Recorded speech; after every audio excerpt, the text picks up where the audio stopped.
أعوذ بالله من الشيطان الرجيم.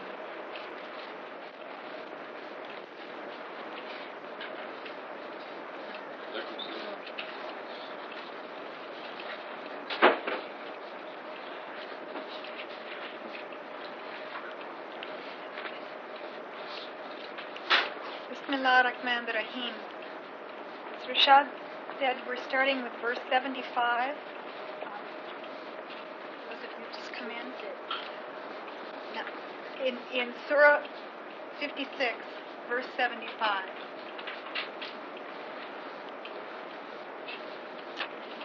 The Honorable Quran. I swear that by the positions of the stars, and it is an awesome oath if you only knew. I'd like to stop there for just a second, because we could talk about that all night.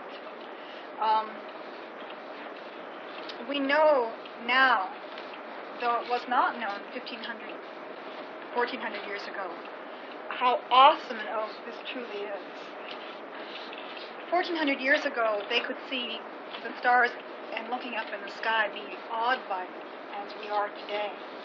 But for us, having the knowledge that we have, we know that what you can see in the night sky is just the minutest fraction of the stars there. I'd like to read just a little bit of passage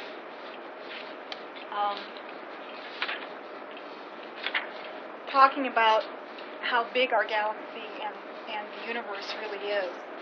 I don't want to go too far with it, but just to give us a little bit of a feel again of how awesome an oath this truly is, because it is a more awesome oath than we can really comprehend. Even though intellectually we can try, it's beyond our comprehension. Our sun is only one of perhaps a million stars within our galaxy, the Milky Way. The size of the Milky Way is awesome. It would take us 100,000 years at the speed of light to cross it from one end to the other.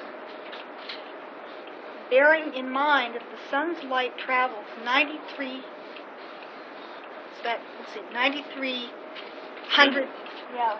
million miles in 4 minutes, we can appreciate the vastness of the Milky Way. It's 100,000 light years across. From the outer limit of our galaxy, how significant is the planet Earth of the solar system? Our next door neighbor galaxy, the closest galaxy to our Milky Way, is 2 million light years away. These are all established scientific facts that a civilized and highly educated generation is fortunate to know. If we go to the center of our neighbor galaxy, can we visualize the planet Earth of the Milky Way galaxy? How significant is it at that distance? By moving away from our galaxy to the nearest galaxy to us, we are already talking about incredible distances, millions of light years. Yet our universe contains a great number of galaxies. Back in the 1950s, Shane and Wurten drew the first map of the universe and its galaxies. 1,000 galaxies were surveyed then. And since then, scientists have discovered 1 billion galaxies, more than 1 million times what was known 30 years ago. Can you imagine the vastness of our universe with its billion galaxies and billion trillion stars? We are now talking about billions of light years within our universe.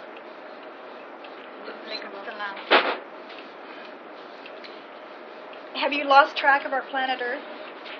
How significant is our planet Earth? What's this next conversation?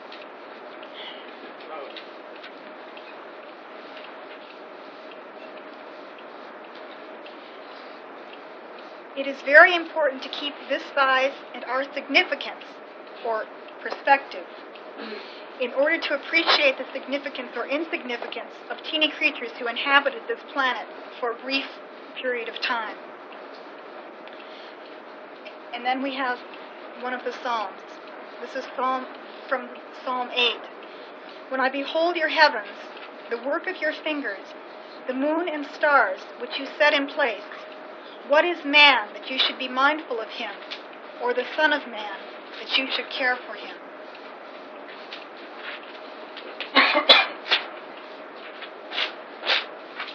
And yet we get up in the morning and we think, we're so important. This is truly an awesome oath. And God is swearing, I swear by the position of the stars. And it is an awesome oath if you only knew. This is an honorable Quran in a perfectly preserved book. None can touch it except the righteous. It is a revelation from the Lord of the universe. We have in our hands the only thing that we need. God has blessed us with this incredible blessing. This is our roadmap back to God. And we know that it is an honorable Quran, and it has been perfectly preserved. We in this mosque know that better than any people on earth. We've been incredibly blessed, incredibly blessed.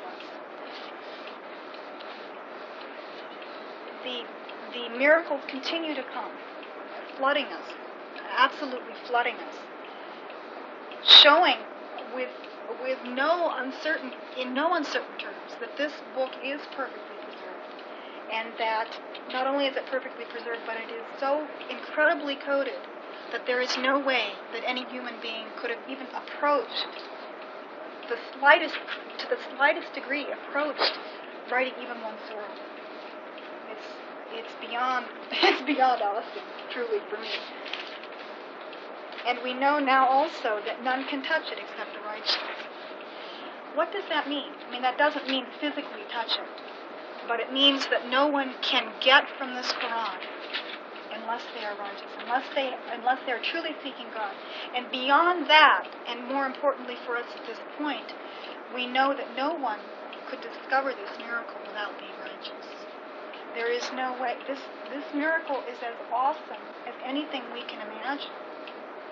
God has already sworn by the position of the stars that this Quran is honorable and it is perfectly preserved.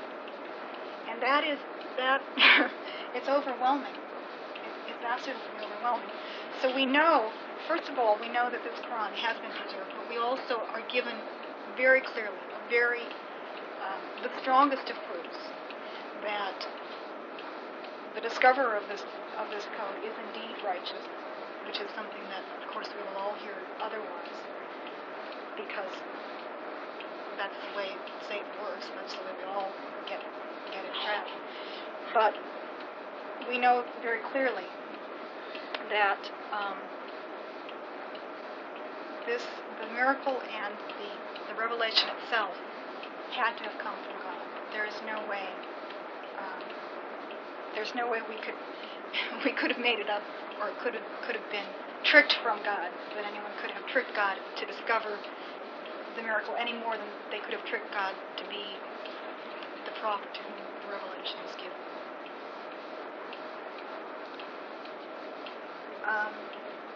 Verse 81. Are you then evading this message? Do you make it your share that you reject it?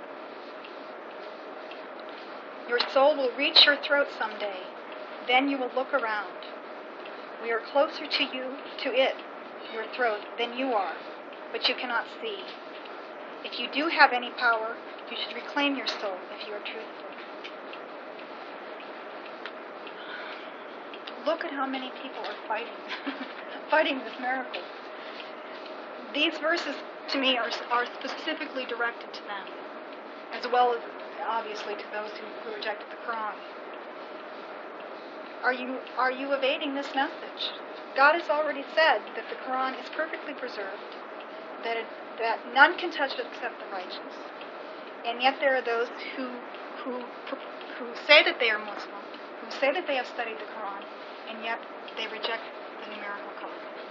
And they do it out of ego because they don't like what it leads to, which is worshiping God alone and leaving all of the tradition, all of the falsehood, all of the garbage, and coming back to the very simple truth. It is very simple.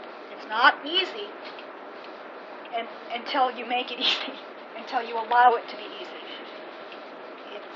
It's very simple, and it's very straightforward and clear-cut. Those who are evading this message, and that's truly what it is. I mean, anyone who reads this Quran has to evade it or follow it. If you follow it, there's no way you can follow the Hadith and Sunnah. There's no way you can accept all of the other garbage if you are following the Quran. So if you're reading it and you're still following the Hadith and Sunnah, you are evading the Quran.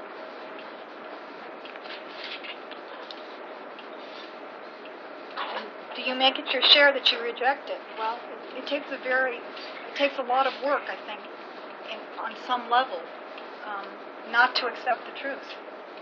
You have to work at rejecting the truth, and I think that when you tend to do that, or when you do that, then you become a fanatic about it. And I think that's a lot of what we're seeing. And it's very clear from the next verses that none of us control our lives. None of us can stop death when it comes. God is closer to us than our jugular vein. He stands between us and our hearts. We know that God is in control of the minutest detail in the universe. He controls every atom, every subatomic particle within our body, within the rest of the universe.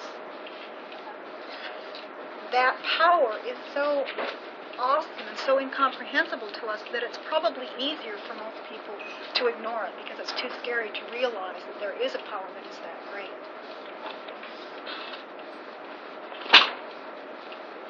And yet, we're here to come back to that realization. We're here because we did not remember that when we were in God's presence in the heavenly plane. And we're here again, as Lori so beautifully expressed. We're here again to try and come back with a second chance. Can I stop here? Are there any questions or comments? Looks like. This word, Arabic word touch,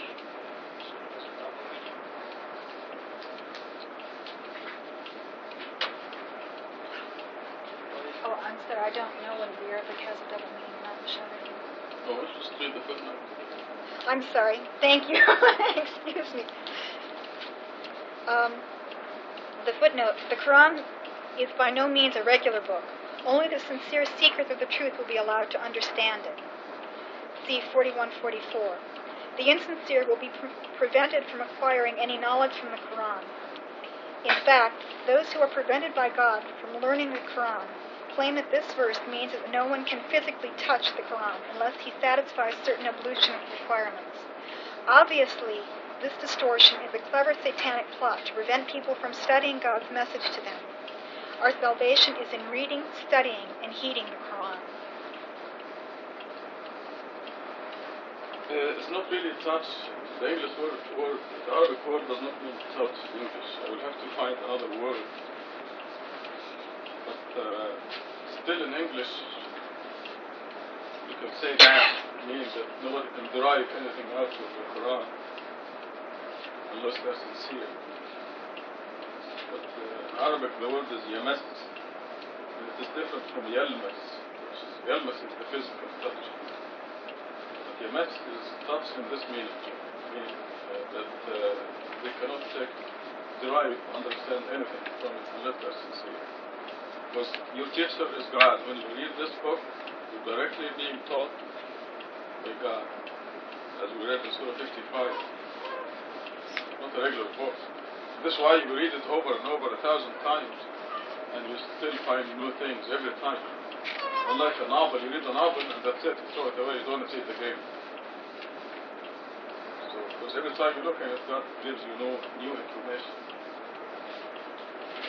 This is, in verse 77, the Quran in Arabic is described as Kareem. In other places, it's called Quran Azim. And in Surah 50, it's described as Quran Majid, glorious, Azim, great, Kareem, honorable.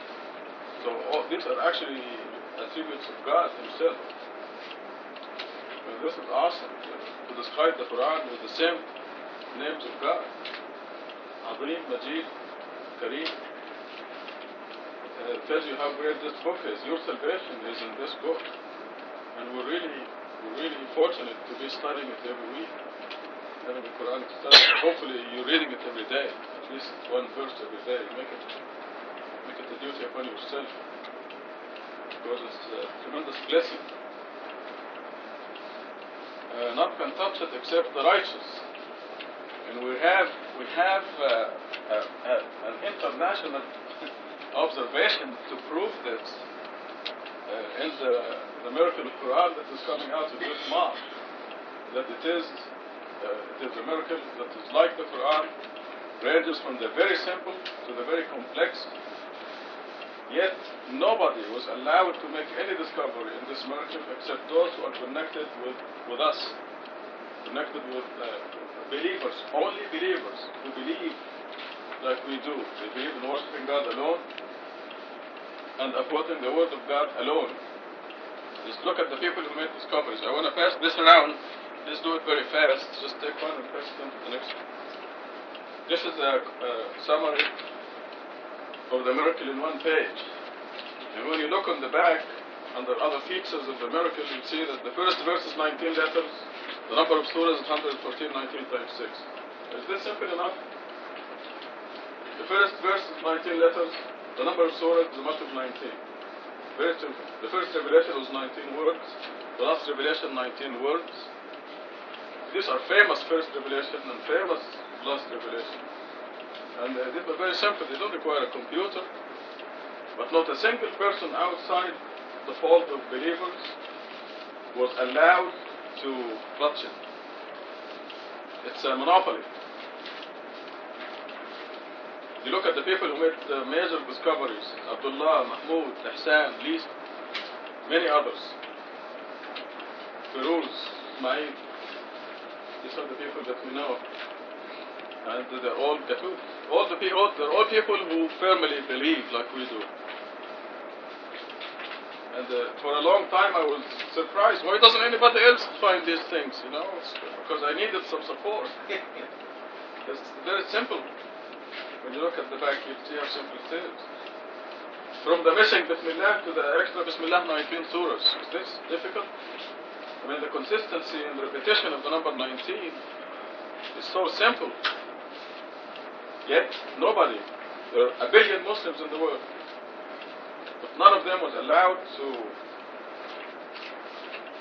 find these very simple facts unless they upheld the Quran alone. If they believed in Hadith and Sunnah and they mentioned other names in their prayer, they are not permitted to touch it. This is verse 77. By the way, on the front you see a very complex miracle. In the circle, it's no longer the biggest number in the world, because this is already obsolete. Abdullah, on his birthday yesterday, made it obsolete. In this circle, the number begins with the first verse in the Quran, 1. So if you look on the left, there is an asterisk on the left side of the circle. And you see, right, we start by 1, 2, 3, 4, 5, 6, 7. These are the verses of the first surah. 7 verses. Followed by the total number of verses in the surah, which is 7. And then you move on to the next surah, 1, 2, 3, 4, 5, 6, all the way to 286, the number of verses in surah 2. Then you put the total number of verses in surah 2, 286. And you do this all the way to the end of the Quran. When you get to the end of the Quran, if you look on the right side, you see this big arrow that says total number of verses in the Quran. You put that. Now you have a very long number that is, I like it in the metric system, it's 1 kilometer long. And it consists of 12,696 digits. And it is a multiple of 19. If you go on, if you see now, if you look on the right side of the circle, in the middle of it, with the big arrow that says total number of verses in the Quran. After the asterisk comes the total number of verses in the first surah, which is 7. And next to it, the 7 verses, 1, 2, 3, 4, 5, 6, 7. Then you put the total number of verses in surah number 2, and so on. So what we're doing in the lower half is we are reversing the position of the total number of verses. Instead of putting it at the end of every surah, we're putting it at the beginning of every surah. And brothers and sisters, the number is divisible when you go to the end. So now, this is a circle. When you connect the two numbers, you have what was, until yesterday, the day before yesterday, the longest number in the world, 25,388 digits. And that's a multiple of 19. Now, what Abdullah did to make this number obsolete, he added the number of every surah. Okay, let's go now to the asterisk from the left side of the circle. It begins with the numbers of the verses of the first surah, 1, 2, 3, 4, 5, 6, 7. Followed by the total number of verses in this surah, which is 7. Now, between the two sevens there, he put the number of the surah, 1. And he did this with every surah, and you guessed it, the number is still divisible. It's just incredible. And there is more. If you put the number of the surah at the beginning, or at the end, or in the middle, it's still divisible. So this would be, in the Ramadan issue, of the Muslim perspective, you're going to get more details. So now, I don't know how many digits there are from the first surah to the last surah. The numbers, 1, 2, 3, 4, do you count the digits? 1, 1, 4. And the surah 1, surah 2, surah 3, surah 4, all the way to surah 1, 1, 4. You know how many digits?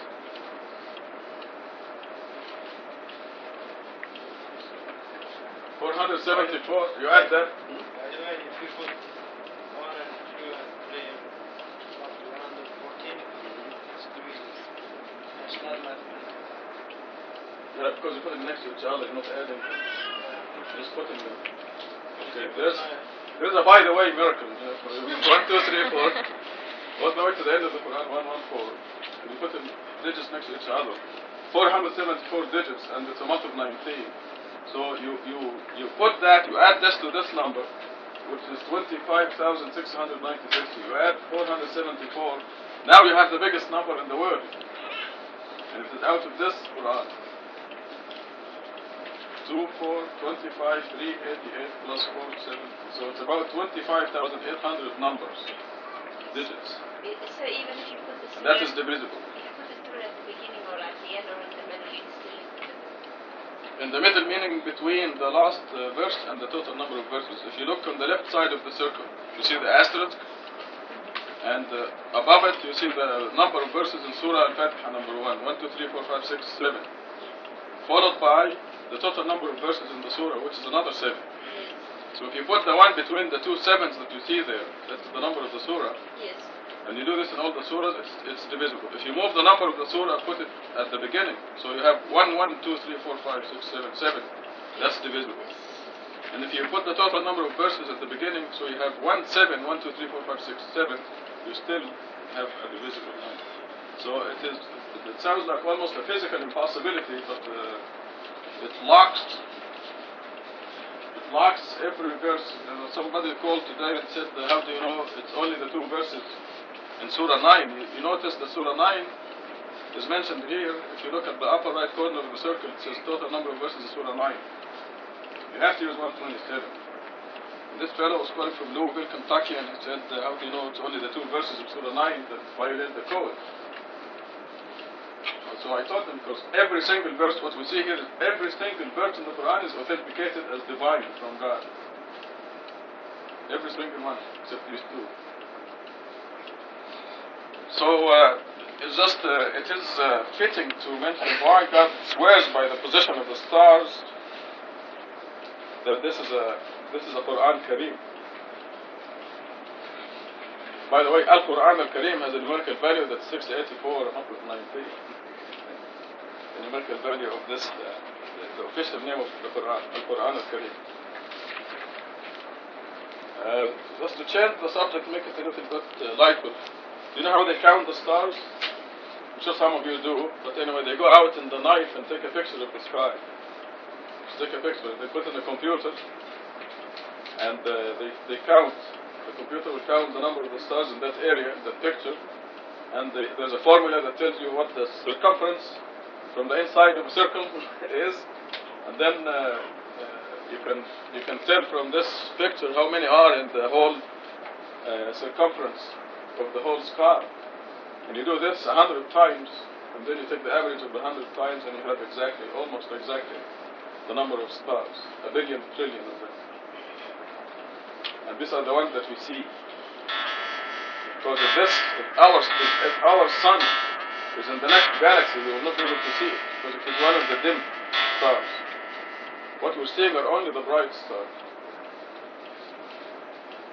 This is how we counted them. I swear by the positions of the stars, because they are in perfect position, in perfect orbits. They don't crash into one another.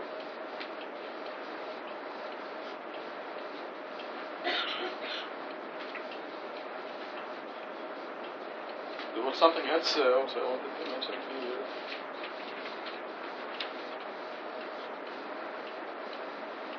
I think this is it. Are there any questions? Yeah.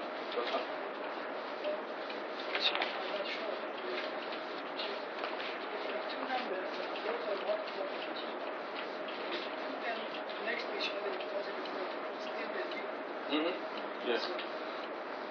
The pieces are not going to be indexed. Yeah. The pieces are Right. Yeah, we have two halves that are divisible by 19. So what I'm doing here is just linking them into a circle. One, the upper half is a mod of 19, and you have the total number of verses at the end of each surah. The lower half is a mod of 19, and connecting them has nothing to do with anything. But in the lower half, you have the number of verses at the beginning of every surah. If you look on the right side of the circle, look at the right side of the circle at the big arrow that says total number of verses in the Quran. Below that, you see Surah Al-Fatiha with the total number of verses, which is 7 at the beginning, not at the end. So you have 7, 1, 2, 3, 4, 5, 6, 7. And instead of 1, 2, 3, 4, 5, 6, 7, 7. Both of them are independently divisible by 19. And I just put them next to each other.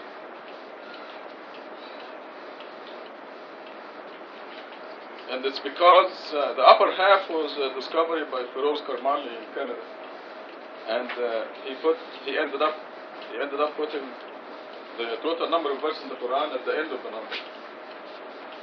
The lower half is Abdullah's discovery, and the total number of verses comes ahead of the surah. So the total number of verses in the Quran fits right there ahead of the whole Quran. So I put it in a circle. This circle is now obsolete. Great, but obsolete. We have better circles now. Yeah. Any other questions? Okay, back to Lisa and verse number what? Verse number 88. Thereafter, if he is one close to me, then happiness, flowers, and gardens of bliss. And if he belongs with those on the right, then peace to you from those on the right. But if he is one of the rejectors, the strayers, then the abode of retribution and burning hell. This is the inevitable truth. You shall glorify the name of your Lord, the Great.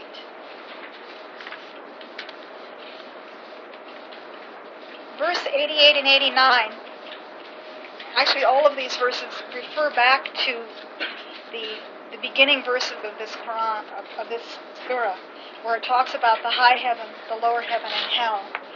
And we see again in 88 how beautiful the highest heaven is. We know, of course, that these are all allegorical descriptions, that God uses allegory because there's no way that we, in our present states, can even begin to understand really what is in store for us. But we know from the allegory of the highest heaven that it is truly bliss, and that it is wonderful beyond our dreams. God says that anything we wish for, those who are in the highest heaven, inshallah, will be there. Anything they wish for, and even more. So God's grace is even greater than anything we can comprehend or desire, wish for. And then those on the right, those in the lower heaven, for them also, it's incredibly beautiful. and it's peace. Peace to you from those on the right. An incredible, incredible triumph to be among those on the right. But if he is one of the rejectors, the strayers, then the retribution and burning hell. We know, again, that we can't comprehend really the awfulness of hell. We have a slight idea because we are as far from God as anything in the universe at this point. And we know how hellish this world is and how awful it is, particularly when you step out of God's kingdom. We're incredibly blessed to be in God's kingdom, inshallah. But as soon as you step out, you know what an incredible hell that is. And that is nothing compared to the ultimate hell. This is the inevitable truth. You shall glorify the name of your Lord, the Great. MashaAllah. Are there any comments or questions on these last verses? This was so beautifully discussed earlier in last week and in the week before, because we've had those verses before. Okay, go ahead. Who's back? I was just particularly impressed by the ending, the way it ends, so beautifully. It just knocked me outside. Verses 88 to 89 refer to you, we're special people. And I say this with thanking God, and God says, speak out of God's blessings on you. We're very, very rare, fortunate, and blessed group of people. And 90 refers to all the people who died before the age of 40. It says, and if he belongs with those on the right, those people will be very happy, because they will go to the lower heaven. God knew that they do not deserve to go to hell, they deserve to go to the lower heaven, because of circumstances that only he knows. That's why he took them at bat. They're children that came here to perform a function. They were assigned souls that God knows deserve to go to the lower heaven. Well, they lived until the age of 39 or just before 40. And when God takes them at that time, because had they lived, they would have been swept by circumstances. Which brings me to a point that I will be talking about, inshallah, on the khutbah 2 weeks from today, inshallah. Where very quickly God says, we granted Abraham his understanding, for we were fully aware of him. Okay, this verse tells you it was not Abraham's intelligence that led him to discover God. God granted him the understanding because God knew that Abraham deserved to go to the high heaven. And the other verse that I wish to share with you is Joseph, when Joseph almost fell for the governor's wife. And then God said, if it were not that he saw a sign from his Lord, then God says, we thus divert sin from him. So was it Joseph who was so great that he didn't fall in sin, or was it God that protected him from sin? It was God who protected him from sin. By the way, the verse goes on and says, إِنَّهُ مِنْ عِبَادِنَا الْمُخْلَصِينَ, that he was one of our devoted servants. Because he was one of God's devoted servants, God diverted him protected him from sin. So what I'm saying is that when we agreed with Satan billions of years ago, some of us were swept in the crowd. And God knew that. This is what God meant when he said to the angels said, put them all in hell. And God said, I know what you do not know. So God knows that we were swept in the crowd. Some of us were swept in the crowd and do not deserve to go to hell. This is why God granted Abraham his understanding. God granted you the portion to come across the true message, worshiping him alone and upholding his word alone. It's not because you're clever or because I'm smart. It's because obviously God knew that some of us were swept in the crowd somehow, and we agreed with Satan. And we deserved the chance to come here to be redeemed. So the people who are taken, like Martin Luther King, taken only a few months before his birthday, Malcolm X being taken 2 months before his birthday, his 40th birthday, and all the other signs that we have seen. In fact, if you look at verse 41, where you're holding the book now, you see 41 is the beginning of hell. So those who didn't make the decision, you look at the previous surah, verse 41. We know from this circle here that these numbers of verses are divinely designed for a reason, and we have all these mathematical proofs. Once you get into the age of 41, you better be worshiping God alone. Yeah, just a second. I don't want to forget what I'm saying. So, had God left Martin Luther King to live beyond the age of 40, he would have been swept. That's the word that brought me to the khutbah 2 weeks from now. He would have been swept by his environment and his circumstances into maybe mentioning Jesus and things like that to go along. He was a pastor in a church, I think. But in his heart, and even vocally, he never said anything about Jesus. Not that I heard of. In his vast amount of recordings, he always talked about God. So that's why God chose to take him at that time, to protect him from going beyond to this number 41 and be swept by his environment and his circumstances into Christianity. So he will be like we see here on verse 90. If he belongs with those on the right, then peace to you from those on the right. And you can be sure that God's justice put these people exactly in the right place. He deserves to be in the lower heaven. When Satan made that blasphemy billions of years ago, there were degrees of convictions among us.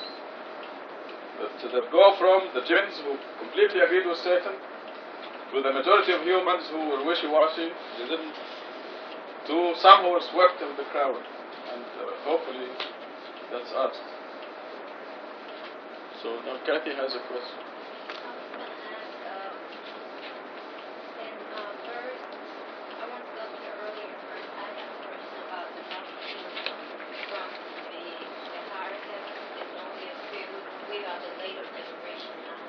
We are the first generation. Okay. I'm thinking of... Well, you were not here last week, were you? That's what you get for missing a Friday. Well, God. I wasn't familiar with that. No, I'm just explaining to you why you missed that. The multitude is it going to be another two entering from this generation or still entering heaven, the higher heaven, this generation here? Is this the multitude from the past stage? Okay, you're talking about a very special group of people who will be the closest to God on the day of judgment. They're very special people. And this will be like when the Prophet Muhammad started to preach, let's go to Abraham. Abraham started Islam. And then there were people who were with him when the others were throwing him in the fire. And then by the time the Prophet Muhammad came, they became idol worshippers. Then the message was renewed by revealing the Quran through the Prophet Muhammad. And he was secretly preaching, and there were people with him. Those are very special people. This is the first generation. And then Muhammad became victorious, and he opened Mecca, and all the people in Mecca became believers. They jumped in the wagon. But they do not deserve the same credit as the people who were with him when he was being persecuted and having stones thrown at him, and he was cursed and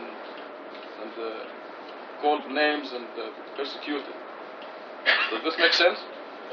So that was a first generation at the time of Ibrahim, at the time of Muhammad.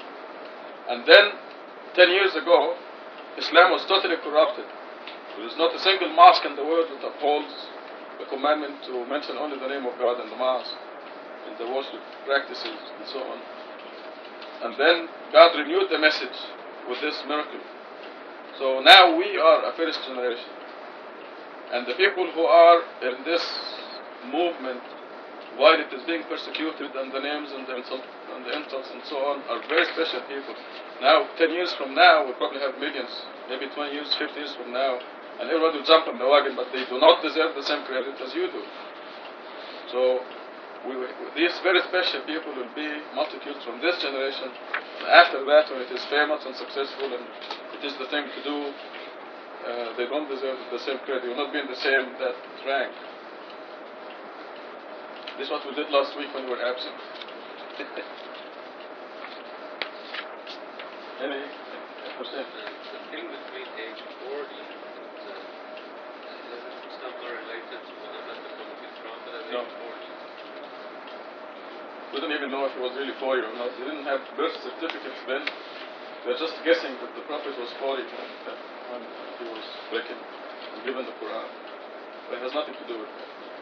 It is in the Quran, in Surah 46, verse 15, it says, this is what it says here. It is based on that. Any other questions?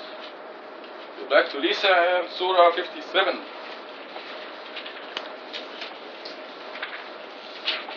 Bismillah ar-Rahman ar-Rahim. In the name of God, most gracious, most merciful. Glorifying God is everything in the heavens and the earth. He is the Almighty, most wise. Everything glorifies God, whether willingly or unwillingly, because God controls every minute atom and subatomic particle in the universe. So physically, everything glorifies God. And everything glorifies God mentally, except the human beings, who are absolute idiots. We're the only ones who chose, who accepted the freedom of choice. And so even our bodies glorify God, but unless we make the conscious choice of worshiping God alone and accepting and realizing His awesome omnipotence and all of His incredible qualities, our minds do not glorify God. But to Him belongs the dominion of the heavens and the earth. He controls life and death. He is omnipotent. And yet there are those of us who do not glorify Him. He is the first and the last, the outermost and innermost. He is fully aware of all things. He is the one who created the heavens and the earth in 6 days, then assumed all authority.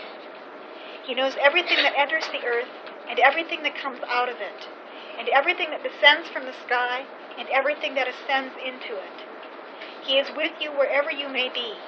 God is seer of everything you do. He truly is in absolute control of the universe. This verse to me expresses it very, very clearly and very, very beautifully.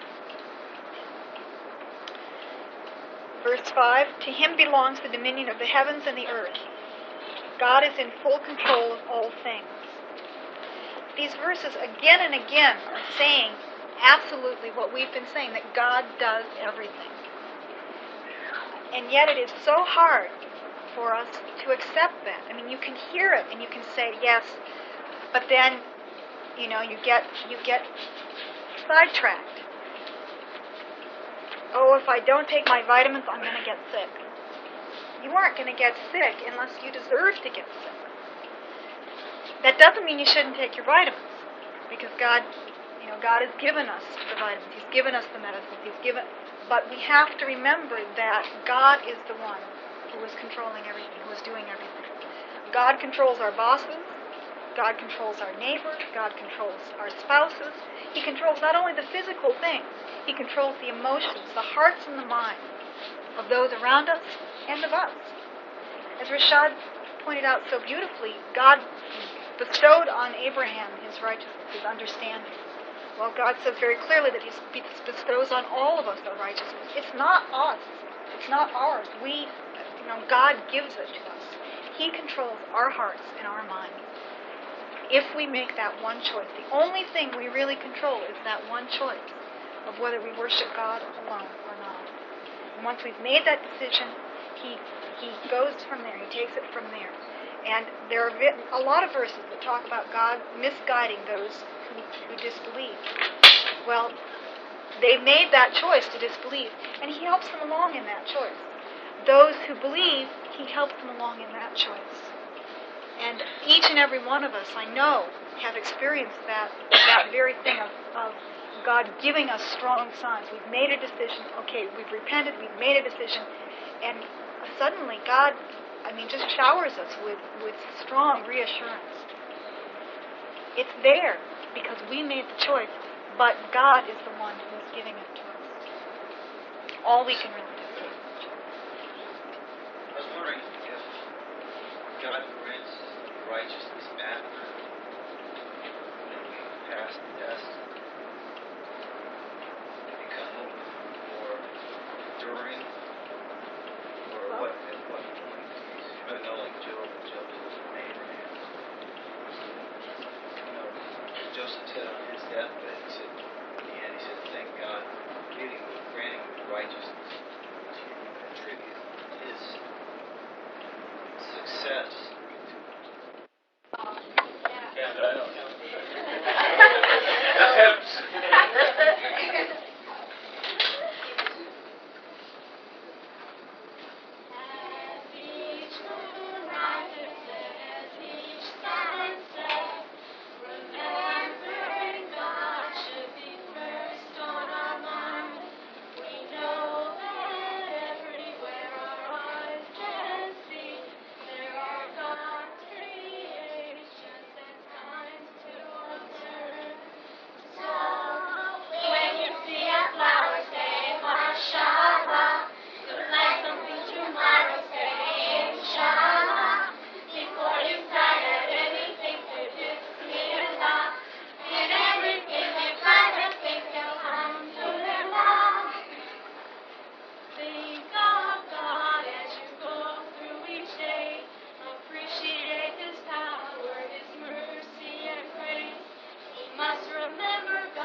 supposed to say, MashaAllah.